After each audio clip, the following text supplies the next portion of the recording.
La fin de l'anonymat sur Internet poursuit son chemin, et cette fois c'est par le biais d'une proposition de loi qui a été déposée ce 18 novembre 2025 à l'Assemblée nationale et qui s'intitule donc une proposition de loi visant à protéger les mineurs des risques auxquels les expose l'utilisation des réseaux sociaux. C'est un souhait d'Emmanuel Macron depuis pas mal de temps et ça prend forme cette fois par le biais de cette proposition de loi. Donc cette proposition de loi a été déposée principalement par le parti macroniste, mais également co-signé par des républicains, des gens d'Horizon, du Modem, de l'IOT, également un socialiste, une communiste, un non-inscrit. Donc en tout, 123 députés ont co-signé cette proposition de loi. Ce qu'il faut savoir, c'est qu'il y avait une première loi similaire qui avait été votée en 2023, complètement votée, donc Assemblée, Sénat, promulguée, mais elle a été bloquée car elle était contraire aux dispositions de la Commission européenne. Mais maintenant c'est possible car la Commission a fait des lignes directrices en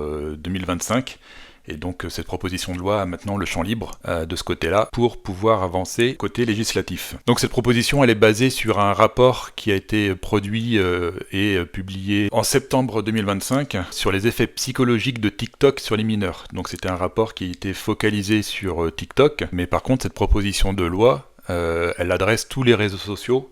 Et on va voir d'ailleurs ce qu'elle entend par réseaux sociaux. Il y a un premier article qui est d'interdire l'accès aux réseaux sociaux pour les mineurs donc de moins de 15 ans, et également de mettre en place un couvre-feu numérique pour les mineurs entre 15 et 18 ans, entre 22h et 8h du matin. Et donc pour mettre en place ces interdictions, il se repose sur les hébergeurs, les fournisseurs des réseaux sociaux, qui doivent contrôler les gens qui s'inscrivent, contrôler leur âge, aussi bien donc pour les nouveaux inscrits que pour les existants. Donc il y aura toute une phase de régularisation pour les millions de comptes existants qui devront aussi se soumettre à cette nouvelle disposition.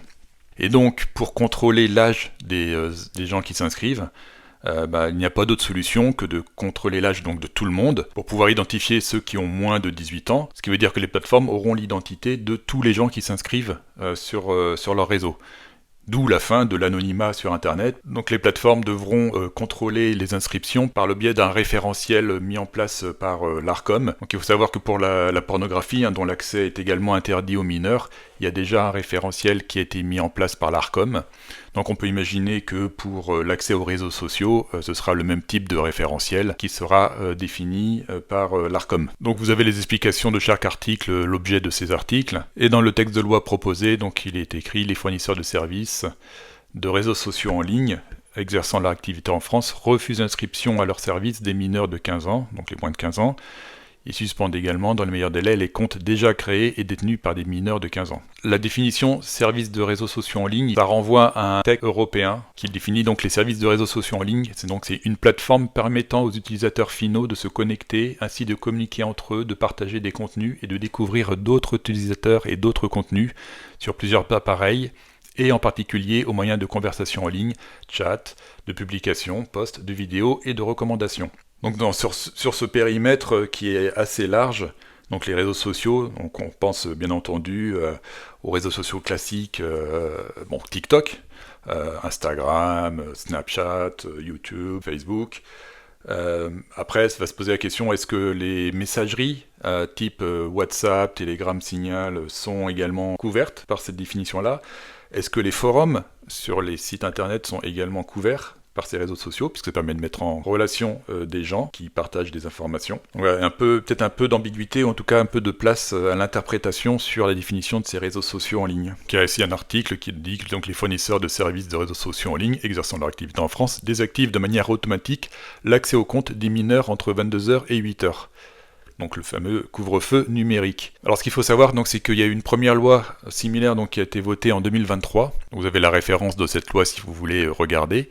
Et elle était un peu plus ouverte dans le sens où elle permettait pour les inscriptions, donc les mineurs de moins de 15 ans, donc qui effectivement, donc par défaut refusaient l'inscription, sauf si l'autorisation de cette inscription est donnée par l'un des titulaires de l'autorité parentale sur le mineur, ce qui permettait à l'époque de responsabiliser les parents sur l'inscription de leurs enfants sur les réseaux sociaux. Mais à présent, dans cette nouvelle loi, il n'est même plus question de responsabilisation des parents, c'est l'interdiction pure et simple, c'est l'État qui décide ce qui est bon ou pas pour les enfants. Donc il était même prévu à l'époque, l'un des titulaires de l'autorité parentale peut demander au fournisseur de services la suspension du compte. Donc ça donnait vraiment la liberté aux parents de contrôler l'accès par leurs enfants aux réseaux sociaux. Alors cet article 1 d'interdiction s'appuie donc sur le rapport TikTok qui a été publié très récemment, et notamment sur la recommandation numéro 2 qui disait: en attendant ou à défaut d'une interdiction de l'accès aux services des réseaux sociaux en ligne, dont l'objet principal n'est pas l'échange de messages aux mineurs de moins de 15 ans à l'échelle de l'Union européenne, inscrire cette mesure dans la législation nationale. Donc ce rapport TikTok faisait déjà une distinction en excluant les réseaux sociaux dont l'objet principal est l'échange des messages. Donc les messageries en ligne, type WhatsApp, Telegram et compagnie, étaient exclues de ce rapport. Et par contre, dans la proposition de loi, il n'y a pas du tout cette exclusion, c'est vraiment tous les réseaux sociaux qui sont interdits aux moins de 15 ans et sujets au couvre-feu pour les mineurs entre 15 et 18 ans. Donc ça va bien au-delà à la fois de la loi de 2023 et du rapport TikTok. Donc l'article 2 rajoute une pénalité supplémentaire de suspension des comptes dans le cas de propagande ou de publicité pour mettre fin à ces jours, suite à des malheureux faits divers qui ont eu lieu par le passé. Par contre, ce qu'il faut voir, c'est que donc, effectivement, il rajoute cette disposition, donc l'article 223.14 qui couvre ce cas de figure, mais cet article 2 double la pénalité donc de suspension pour tous les délits qui sont prévus déjà dans cet article. Et ça va bien au-delà de cette publicité ou propagande pour mettre fin à ces jours, puisque ça couvre beaucoup de délits qui se passent en ligne. Donc cet article 2 donne un peu l'impression d'être un cavalier législatif, puisque son périmètre va bien au-delà de la protection des mineurs sur les réseaux sociaux. Alors il y a un article 5 qui prévoit dans un délai de 3 ans d'avoir un rapport d'avancement et d'évaluation, et qui s'appuie sur la recommandation 31 du rapport TikTok. Et cette recommandation 31 donc dit effectivement en 2028 évaluer donc si ça produit ses effets, et si l'accès aux réseaux sociaux ou à certains réseaux sociaux doit être interdit avant l'âge de 18 ans, donc qui serait de repasser l'interdiction de 15 à 18 ans. Contrairement à la loi de 2023 qui responsabilisait les parents, cette proposition de loi donc culpabilise les parents, puisqu'il y a un article 7 qui rajoute un paragraphe sur une négligence grave dans la protection de la santé et de la sécurité de son enfant mineur en raison d'un usage excessif, inadapté ou non surveillé des outils numériques par ce dernier. Mais la manière dont c'est rédigé, ça n'explique pas comment cette soustraction aux obligations sera contrôlée. Je doute que la police va rentrer chez les gens pour vérifier si les enfants ont accès ou pas aux réseaux sociaux sur leur téléphone. Ce sera plutôt en fait une punition a posteriori s'il y a un drame et que les parents ont manqué à leur devoir.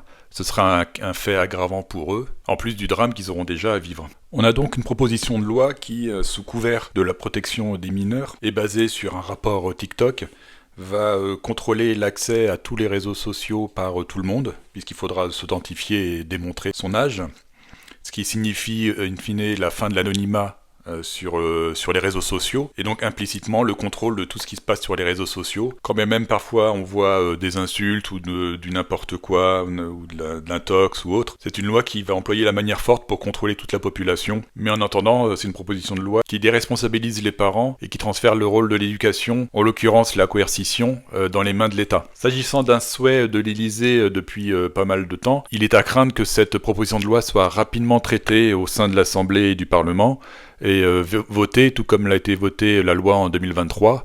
Quand on voit tous les signataires de cette proposition de loi, c'est un peu le risque. Donc une nouvelle proposition de loi qui a pour objectif la perte des libertés individuelles et le renforcement du contrôle de l'État.